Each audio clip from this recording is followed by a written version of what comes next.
La Vespertina, un podcast del País México. Es un trabajo que se tiene con el INAH y con el INBA.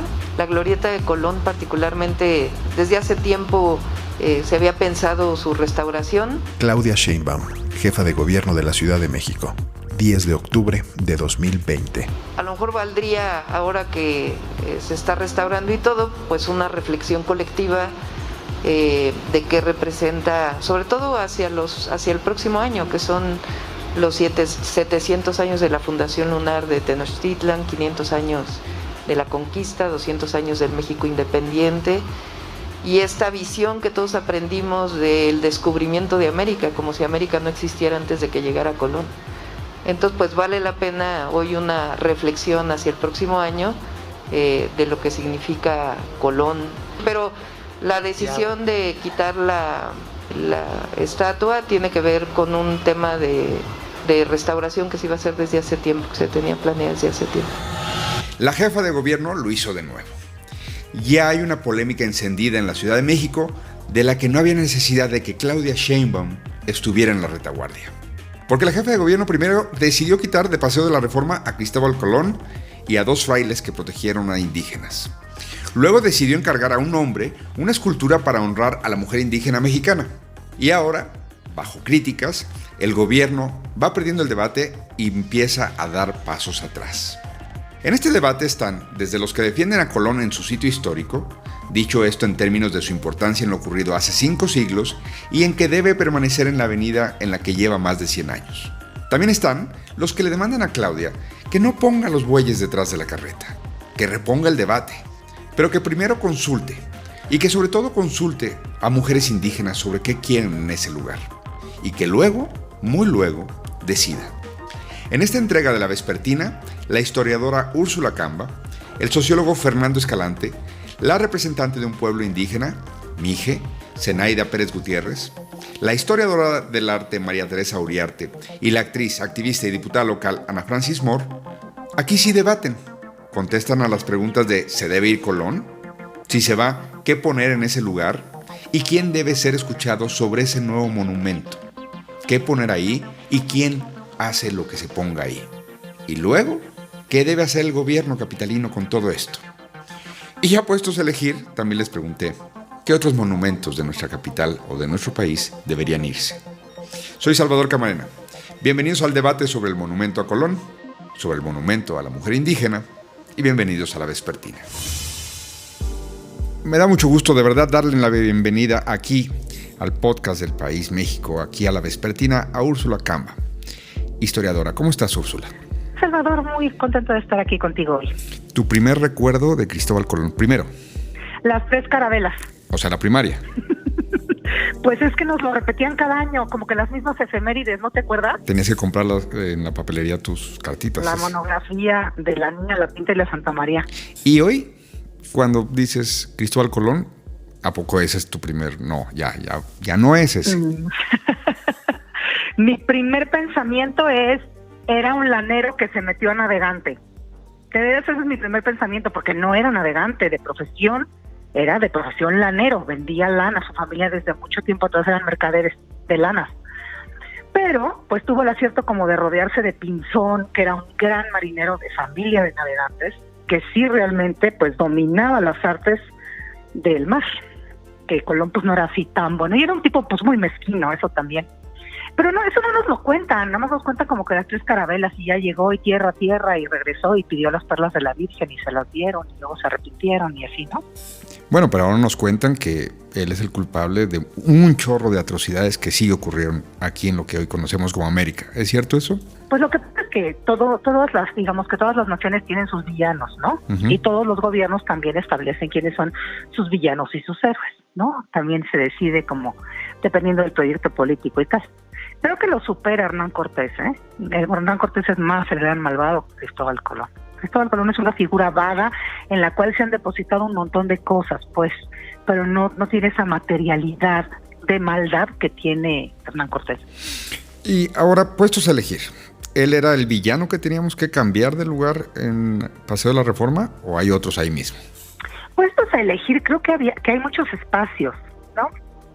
como que el culto de las sustituciones siempre deja como cosas afuera. Creo que siempre hay espacios para levantar esculturas, para levantar la voz, para erigir un discurso, y no necesariamente tiene que ser uno en sustitución del otro como para quedar bien. A ver, en línea con lo que estás diciendo, un argumento para quitar de ahí a Colón y un argumento para dejarlo ahí, Úrsula. Tú como historiadora.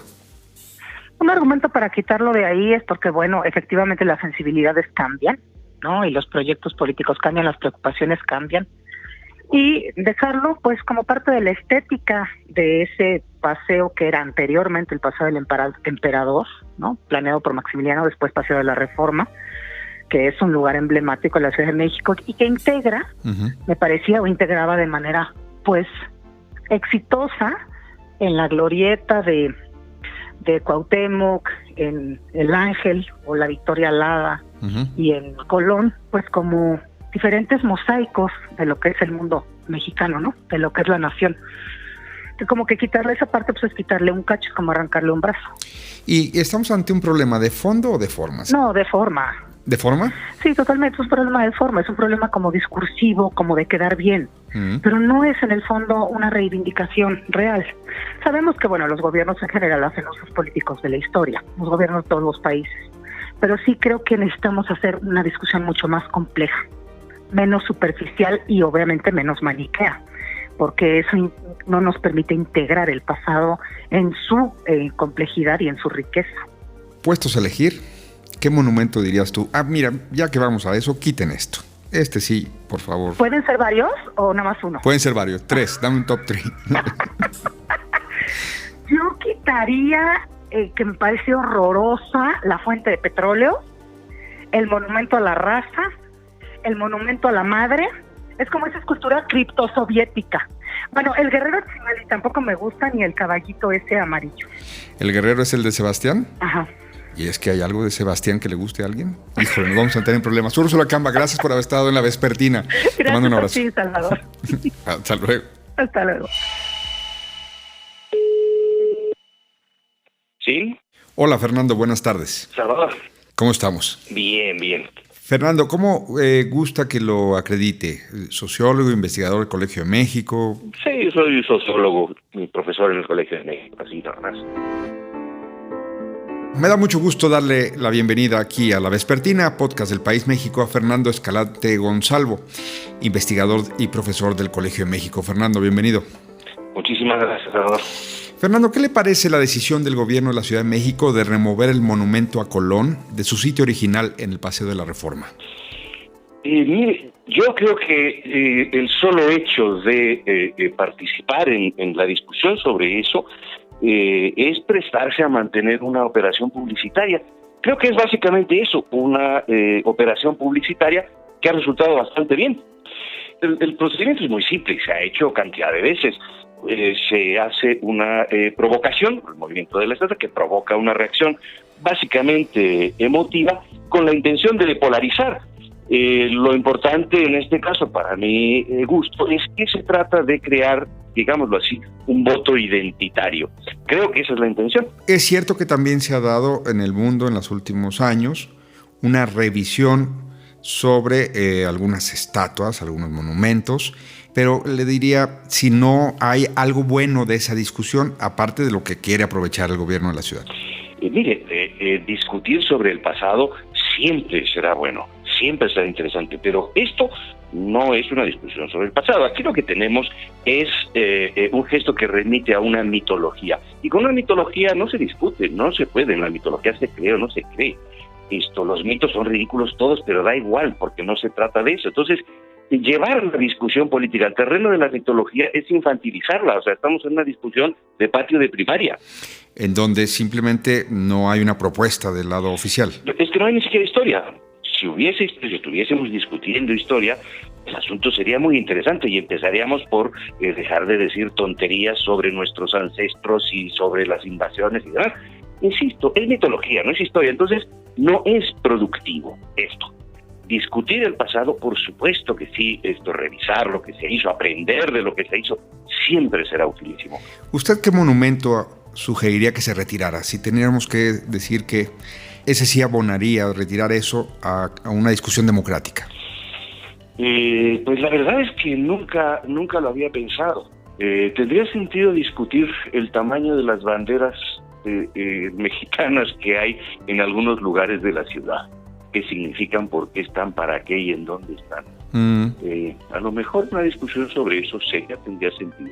Decían, si mal no recuerdo, que eran unas banderas que surgieron después de la crisis del 94-95 porque hacía falta algo de patriotismo, según la versión oficial, según recuerdo. Lo que me parecería muy saludable a estas alturas sería una discusión seria sobre el nacionalismo mexicano, porque estamos en la fantasía desde siempre de que los mexicanos no somos racistas, de que México no es xenofobia, de que México es generoso con los extranjeros, y la verdad es que no, y esta exaltación de que como México no hay dos, es muy peligrosa, y esto es lo mejor del mundo, y esto es lo más importante del mundo, y esto es, este ombliguismo resentido, la verdad es que puede ser muy peligroso. No me gusta. Me gustaría que pudiésemos discutir sobre eso, y pues, lo que mejor representa eso son las banderas grandotas.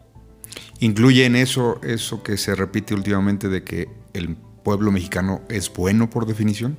Por supuesto, eso, con perdón, es una estupidez. La Vespertina. Claudia Sheinbaum, 5 de septiembre de 2021.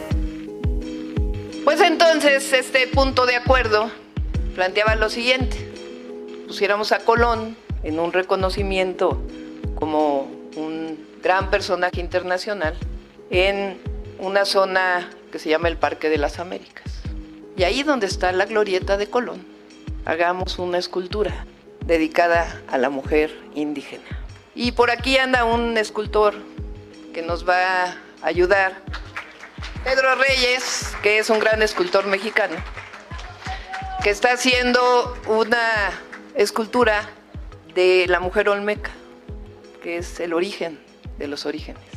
Así que el día de hoy, con todo el apoyo del Instituto Nacional de Antropología e Historia, anunciamos que la glorieta de Colón, muy pronto, y ya cerca de este día 12 de octubre, que es el Día de la Raza, es el gran reconocimiento a los 500 años de resistencia a las mujeres indígenas de nuestro país. La Vespertina.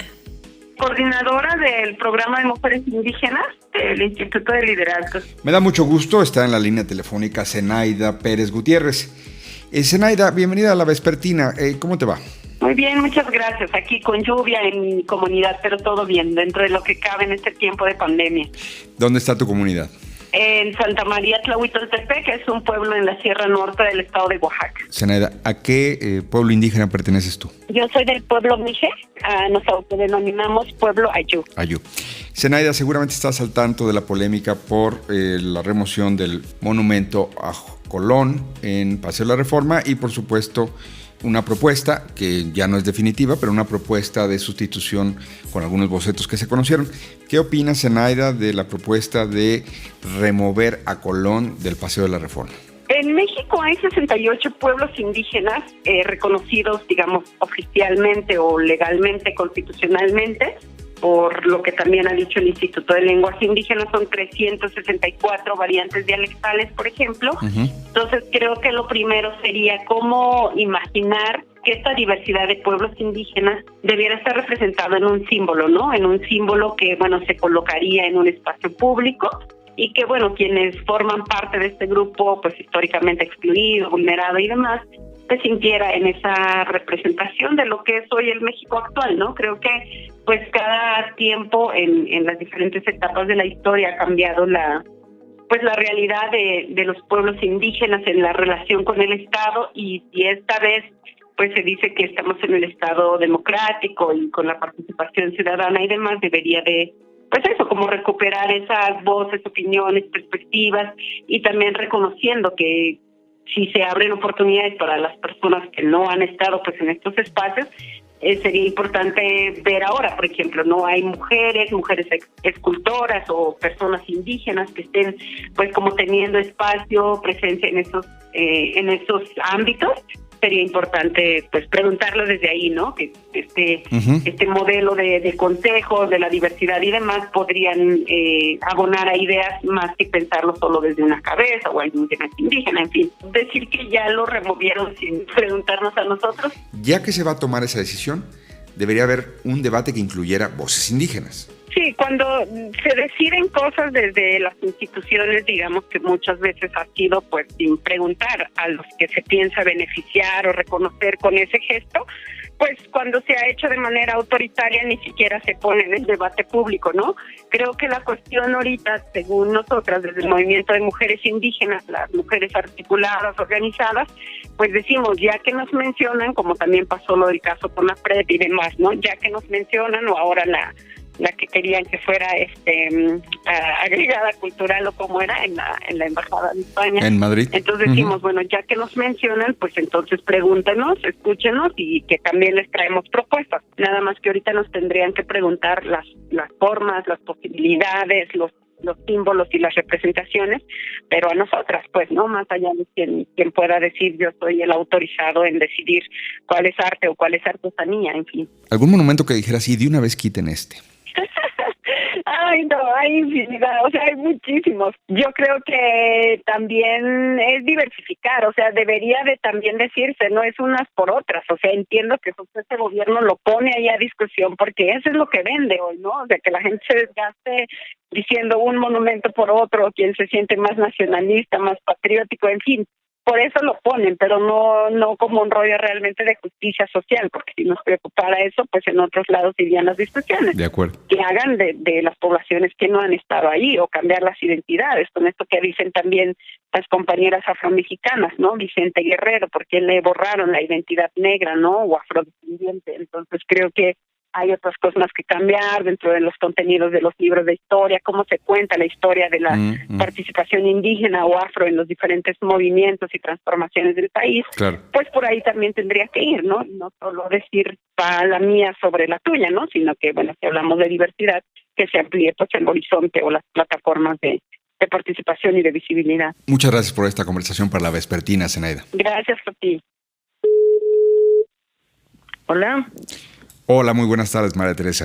¿Usted sabe que yo concursé sobre la vida de Cristóbal Colón cuando tenía 10 años? Ah, no, cuénteme eso. Sí, yo estudié a Cristóbal Colón cuando tenía 10 años. Mi mamá era una apasionada de Isabel la Católica, que no es mi personaje favorito de la historia de España. Pero mi mamá era verdaderamente fanática de ella por mujer, porque era una mujer extraordinaria, sin duda. Soy doctora en Historia por la UNAM, investigadora del Instituto de Investigaciones Estéticas de la UNAM, y mi trabajo más importante es sobre pintura mural precolombina. Yo tengo un libro escrito sobre los olmecas. ¿De acuerdo? No hay una sola efigie de una mujer olmeca. ¿Una sola? No. Todavía la señora Sheinbaum, que yo presumo que tiene algo de vínculos con gente que sí sabe, podría haber pensado en una mujer tlatelolca, por ejemplo, que sí hay muchas efigies de mujeres tlatelolcas, y menos con un hermoso monumento como era el Monumento a Colón, que entre otros personajes tenía ni más ni menos que a Fray Bartolomé de las Casas. Yo creo que el más aguerrido defensor de los indios que hay, si se les puede llamar indios, ¿verdad? Porque ya no es políticamente correcto. Los grupos originarios de América. Entonces es un agravio incluso en ese sentido. En ese sentido es un agravio a los pueblos originarios, ¿no? Y es pura demagogia. Eso es lo que a mí me molesta. Es utilizar una retórica para atacar a un personaje como Cristóbal Colón. La historia no se puede cambiar por más que nos gustaría o por más que quisiéramos. La historia es lo que es. Es la historia, como dirían en el poema ese, ¿no? De crímenes son del tiempo y no de España. Es del tiempo. ¿Hay alguna conquista que no haya sido sangrienta? Ya veo yo a Biden exigiéndole al Reino Unido que se disculpe con los pueblos originarios de los Estados Unidos, ¿no? De lo que ahora conocemos como los Estados Unidos. ¿Por qué es una demagogia? ¿Por qué no les reclama a los norteamericanos que regresen la mitad del territorio de México o de la Nueva España con la cual se quedaron? Eso es demagogia. Hágale una propuesta. ¿Cómo salimos del embrollo? Yo no soy política. Yo soy historiadora del arte. Creo que en el momento en el que está la señora Sheinbaum, su mayor acierto sería decir, esta escultura no se hace porque no tenemos datos históricos que nos permitan afirmar cómo era una mujer olmeca, ¿no?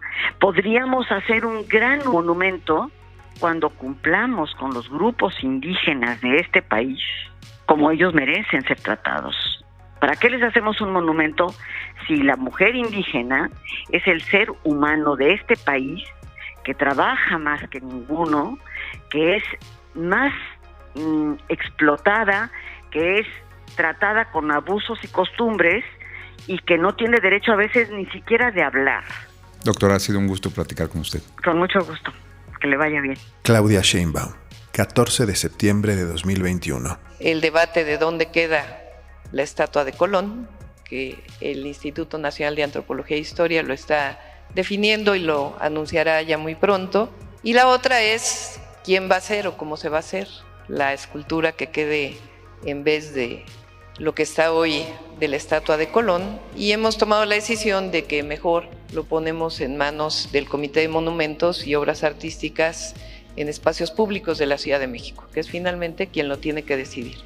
Y queremos agradecer al arquitecto Pedro Reyes porque realmente él lo tomó como algo fundamental y es muy probable que también parte de su obra esté también exponiéndose en la ciudad. Pero para que no haya ningún problema, que no sea la jefa de gobierno quien lo decida, pues lo ponemos como lo establece la ley, los reglamentos, a la decisión de este comité de qué es lo que va a ir o cuál es la escultura de la mujer indígena que va a ir en este espacio. La Vespertina.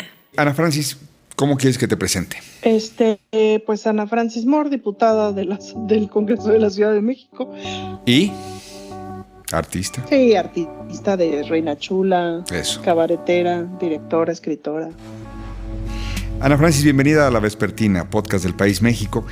La ciudad está en una polémica porque la jefa de gobierno decidió que el monumento a Colón sea trasladado a otra parte, es decir, se ha expulsado en términos prácticos del Paseo de la Reforma y en su lugar hacer un monumento a la mujer indígena.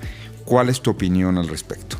Pues a mí me parece que está increíble, es decir, hay todo un proceso de descolonización y de volver a contar la historia. Este asunto de la descolonización, fíjate que desde la perspectiva feminista es algo en lo que venimos insistiendo desde hace un montón de años, y que sobre todo ha sido un gran aprendizaje de los feminismos latinoamericanos, que con toda la razón muchos de los movimientos de las mujeres afrodescendientes, de las mujeres indígenas y todo, pues siempre nos han insistido a las feministas urbanas que todo está padrísimo, siempre y cuando seas una feminista blanca, ¿no?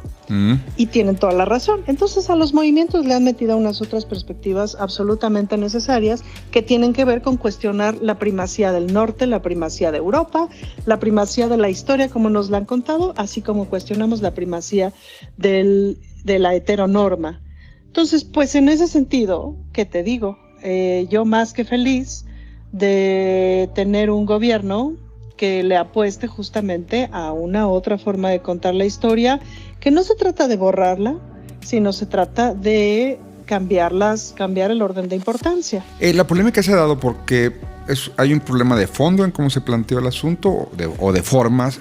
¿Cómo la lees, la polémica? Mira, la polémica se ha planteado porque ahorita me parece que hay un esquema de comunicación de la derecha, sobre todo de la derecha panista, que no tiene fondo, es decir, no están construyendo una oposición con una otra idea de país interesante. Entonces se basan como en 10 puntos, de los cuales uno es la jefa de gobierno lo hace todo muy mal.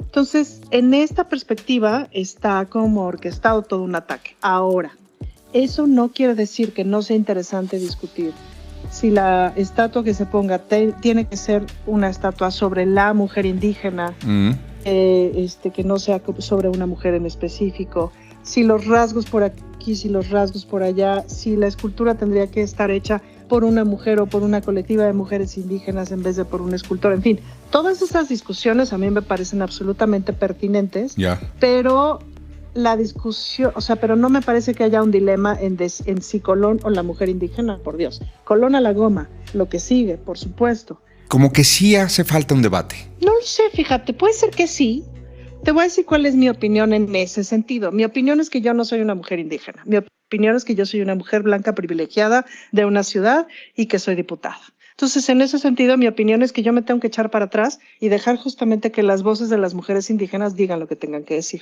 Que es de pronto como me parece que muchos hombres debían de hacer en muchas circunstancias de la discusión feminista, pues, ¿no? Ya puestos a elegir, Ana Francis, ¿qué monumento dirías? Ay, ya que estamos en estas, hay que llevarse para otro lado. Pues, si me apuras, yo empezaría un conteo de cuántas estatuas de señores hay y cuántas estatuas de señoras hay. Uh-huh.